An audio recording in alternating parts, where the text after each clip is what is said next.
மக்களே, இது துர்காஷ்டமி அன்னைக்கு எடுத்தது தான். அன்னைக்கு நைவேத்தியத்துக்கு லெமன் ரைஸ் பொட்டுக்கடல துவையல், கொஞ்சம் கூட்டு, அப்புறம் ஃப்ரை வச்சுருந்தேன். இருந்தாலும் எனக்கு அப்பளம் சாப்பிடணும் போல இருந்ததுனால 2 அப்பளமும் பொரிச்சுக்கிட்டேன்.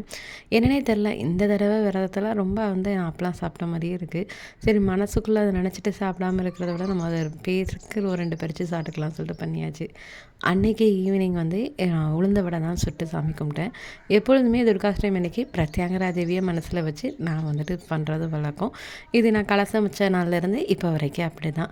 ஸோ ஒரு 4 வடை மட்டும் உப்பு இல்லாமல் அம்பாளுக்கு ரொம்ப பிடிக்கும் அப்படிங்கிறனால அம்மாவுக்கு பிடிச்ச மாதிரி உப்பு இல்லாமல் செஞ்சுட்டு மீதி இருக்கிற மாவில் கொஞ்சம் உப்பு போட்டு பிசைஞ்சு வச்சுட்டு போயிட்டேன். எப்பொழுதுமே வடைக்கு மேலே கொஞ்சமாக தேன் ஊற்றி சாமி கும்பிட்றது தான் வழக்கம். பட் தேன் ஸ்டாக் இல்லாதனால அப்படியே வச்சாச்சு. சூடான வடையை வச்சு சாமி கும்பிடும்போது அவ்வளோ மனசுக்கு நிறைவாக இருந்தது.